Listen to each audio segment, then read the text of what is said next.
Salutations et bénédictions dans le nom puissant de Jésus-Christ, notre Seigneur et Sauveur. Nous sommes heureux de vous communiquer la parole de Dieu à travers cette séquence que nous avons préparée. Nous sommes reconnaissants en Dieu pour les grandes choses qu'il a réalisées à travers cette année 2020 qui s'achève dans quelques heures. Nous sommes reconnaissants au peuple de Dieu qui a tenu bon, quelles que soient les épreuves que nous avons traversées. Je voulais me présenter, je suis le révérend Kennedy Koutoukouan Siloulou, le président de l'église La Voie Restaurée. Et nous avons un message que nous avons pensé communiquer au peuple de Dieu. Et voilà, nous voulons vous rappeler en principe comment a été l'année 2020. L'année 2020, Dieu nous a promis de grandes choses qu'on devait conquérir, nos promesses. Et je sais que tous ceux qui ont été fidèles par la grâce de Dieu ont pu obtenir ce que Dieu avait promis. Mais Dieu nous a fait une seconde grâce pour l'année 2021. Nous continuons à croire, nous continuons à persévérer. Frères et sœurs en Christ, mesdames et messieurs, l'année 2020 a été très difficile, surtout avec la COVID-19. Mais l'année 2020, dans quelques heures, va s'achever. Elle était très difficile pour presque chacun d'entre nous. Elle était difficile pour moi à cause de la mort de 3 membres de notre Église, mais pas de Covid-19, c'était pour autre chose. C'était tragique, mais nous sommes là persévérants. Et dans quelques heures, nous allons entrer en 2021.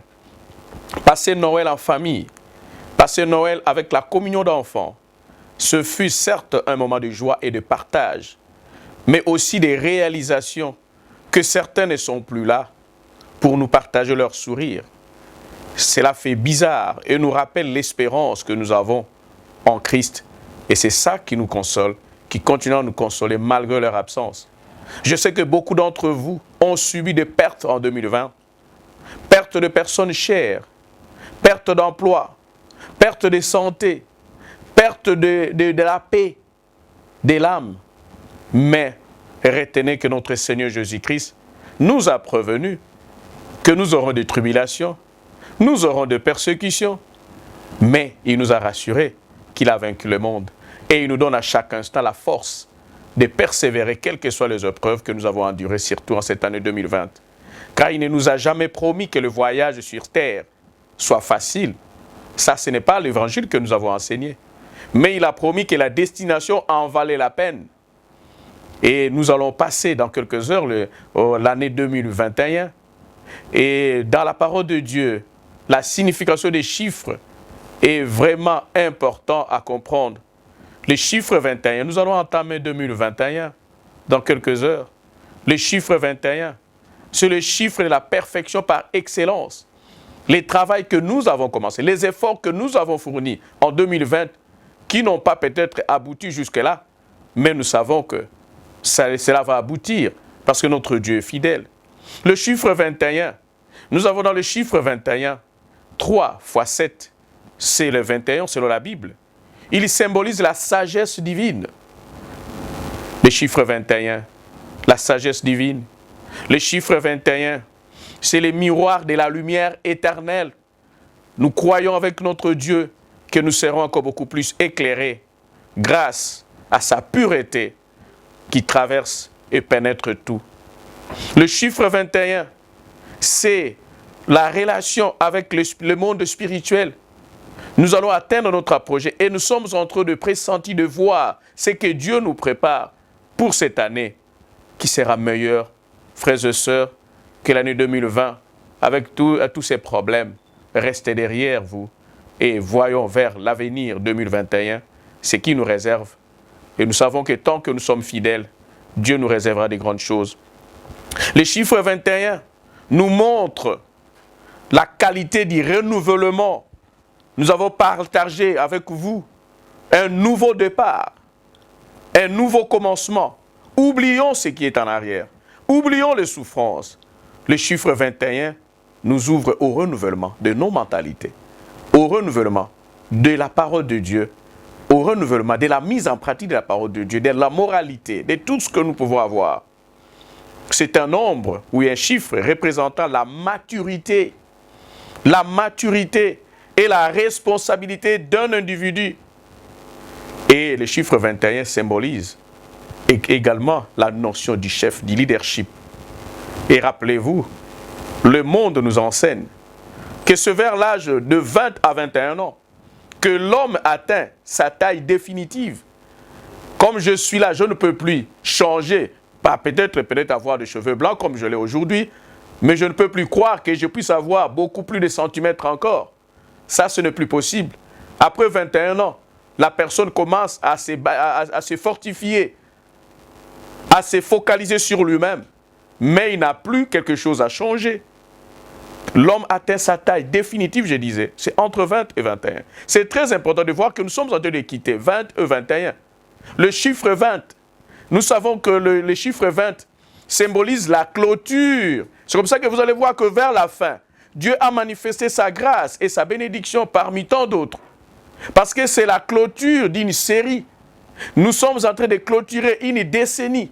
Et c'est comme ça qu'il y a eu trop de troubles à travers ce 20.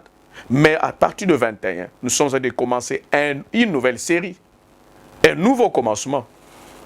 L'âge de 21 ans est choisi comme l'âge de la majorité, car le corps mental atteint son plein épanouissement qu'aux environs de 21 ans. Donc le chiffre 20, je disais que les chiffres ont une grande signification dans la parole de Dieu. Et vous vous rappelez, nous venons de voir tantôt, nous sommes en train de clôturer dans quelques heures notre prière que nous avons entamée de 21 jours, que nous avons entamée depuis le 11, et nous clôturons cela dans quelques heures. Pourquoi 21? C'est très significatif. Rappelez-vous, c'est pendant 21 jours que le roi du royaume des Perses, ange protecteur des nations ennemies de l'Éternel, résista à l'archange Gabriel pour résoudre le problème. Et nous savons qu'après le 21, et Daniel a eu l'assurance de la prière qu'il avait commencée. Et nous savons qu'après le 31 décembre, que nous sommes en train de clôturer, nous savons que notre Dieu ne va pas nous abandonner. C'est très important de comprendre. Jacob, nous avons parlé de Jacob en 2020. Le chiffre 20 symbolisait que vous devez conquérir votre bénédiction. Vous devez tenir en main vos bénédictions. Et c'est comme ça que Jacob a travaillé 7 ans pour Léa, 7 ans pour Rachel, et 6 ans il a travaillé cette 20. Après avoir tout terminé 20, et la 21e année, c'est ce que Jacob a eu la résolution de quitter et pour posséder ces bénédictions. Donc le chiffre 21 a une grande signification dans nos vies. Et nous devons toujours savoir, dans le monde, nous voyons souvent, quand le président a eu le pouvoir, et dans plusieurs pays, nous remarquons que quand la cérémonie se clôture, il y a 21 coups de canon. C'est-à-dire, ça a une grande signification. Ça symbolise le leadership. Ça symbolise que vous entamez maintenant une autre ère dans votre entité, dans votre nation, dans votre église, dans votre vie. Et voilà pourquoi nous avons la responsabilité de marcher avec fidélité avec Dieu. Malgré tout ce que nous avons subi, Dieu nous a protégés au milieu de la Covid-19, bien que nous avons perdu certains, mais nous sommes là, nous continuons la course, nous continuons la marche. 2020, était une année transitoire vers une nouvelle décennie que nous commençons en 2021. Pour un nouveau commencement, un nouveau départ, une renaissance, une refondation pour nos vies. Nous ne pouvons pas continuer à marcher de la même manière. Renouvelons nos intelligences, refondons nos actions vers Dieu. Tournons nos regards vers le Dieu Tout-Puissant si nous ne l'avons jamais fait. C'est une refondation de nos vies, de nos familles, de notre Église, de notre nation, de notre foi, de notre façon de penser, de réfléchir, de marcher. Nous devons tout voir. Comment est-ce que nous allons marcher maintenant? Pour nos vies, un nouveau commencement est exigé. Marchons à la lumière de la grandeur de la parole de Dieu, afin d'hériter toutes les promesses, parce que notre Dieu nous rassure qu'il va nous accompagner pendant cette année. Ne vous en faites pas. Il va nous accompagner. Pour nos familles, nous avons la responsabilité de marcher en toute responsabilité, de ne pas aller signer des contrats qui vont créer des problèmes aux générations futures de notre famille. Nos familles souffrent aujourd'hui Parce qu'il y a eu des contrats mal négociés que nos ancêtres ont signés. Et c'est ce que nous devons éviter. Pour notre ministère, nous avons un grand thème, demeurer dans la grâce de Dieu. Et nous avons continué ces thèmes. Et voilà pourquoi le message pour l'avoir restauré, il y a une seconde grâce. Continuons à persévérer jusqu'à conquérir notre héritage. Cela est possible. Dieu a commencé à travailler, vous le savez, et il continuera à travailler. Gardons notre attention fixée sur Dieu et sa parole et ses promesses. Il n'est pas un homme pour mentir. Et voilà pourquoi je vous amène dans le livre d'Ésaïe, qui sera le message.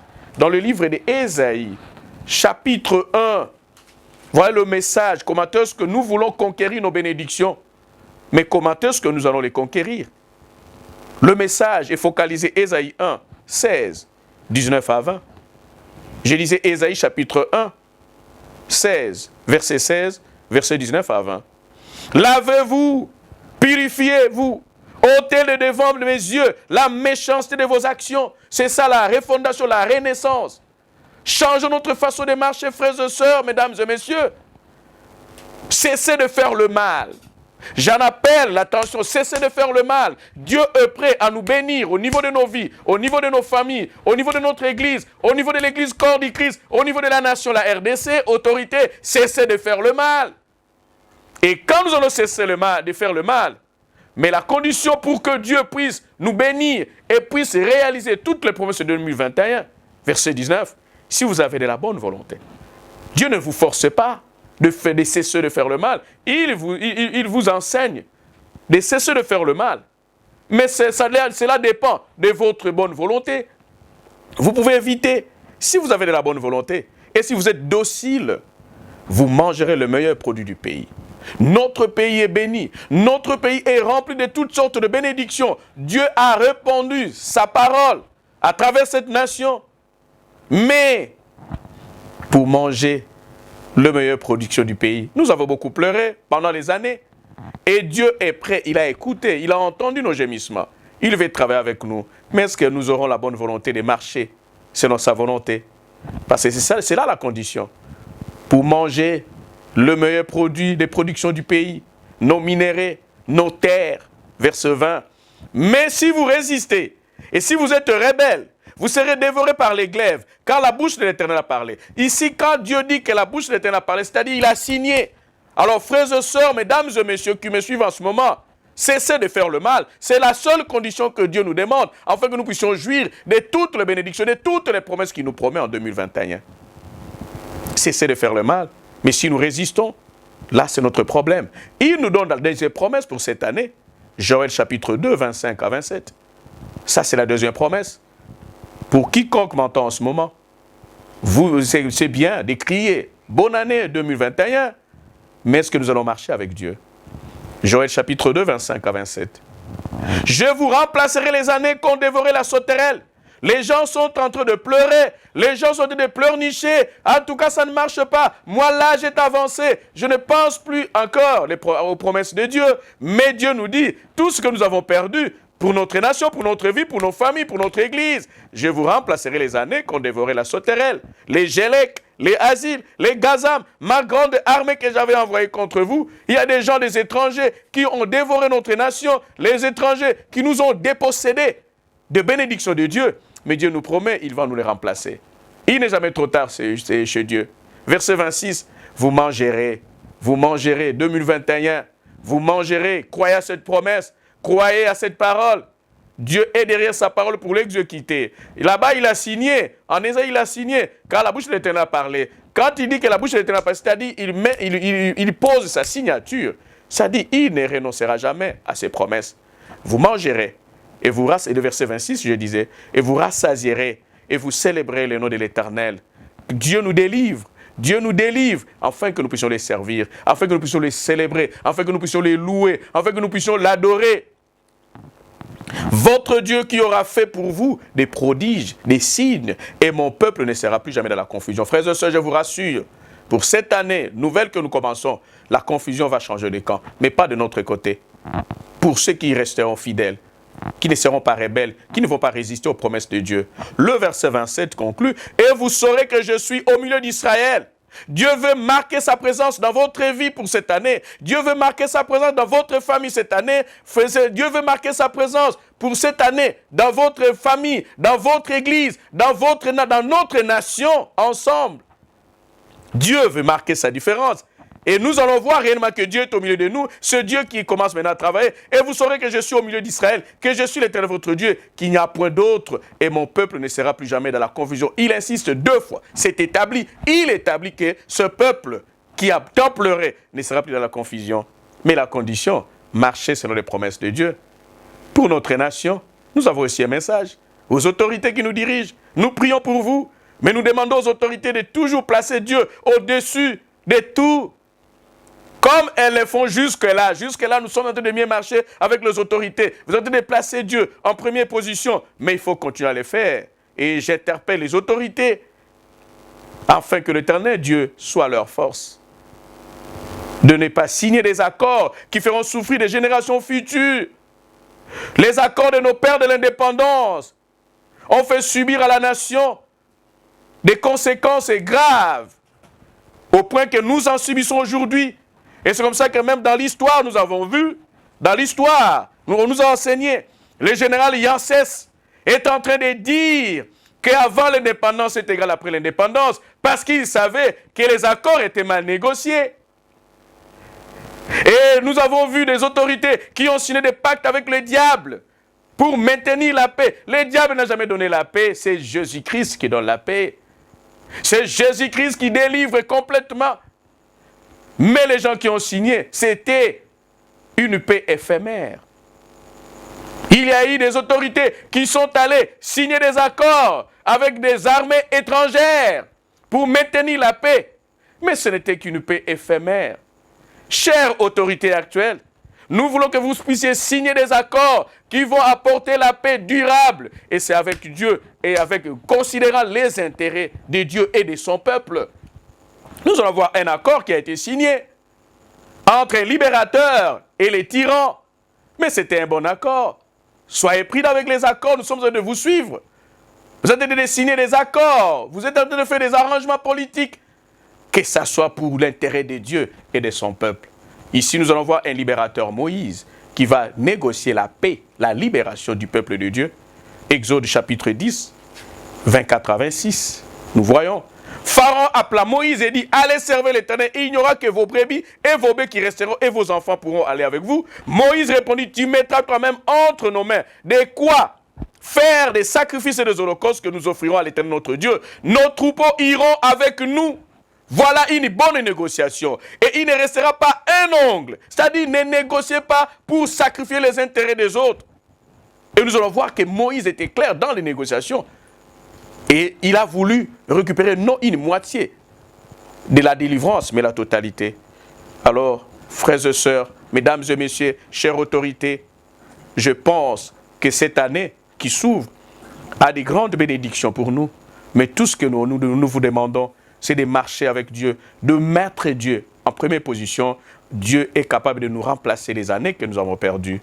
Nous allons passer des meilleurs moments. Nous continuerons à prier pour quiconque, afin que cette année nouvelle soit une année réellement de refondation, de renaissance, d'un nouveau départ.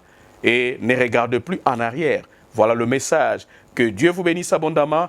Nous profitons de l'occasion pour vous présenter nos vœux de bonheur, de prospérité. Profitez de cette seconde grâce afin que vous puissiez entrer en possession de votre héritage. Que Dieu vous bénisse. Vous êtes les meilleurs de Dieu et allez en paix. Que Dieu vous bénisse.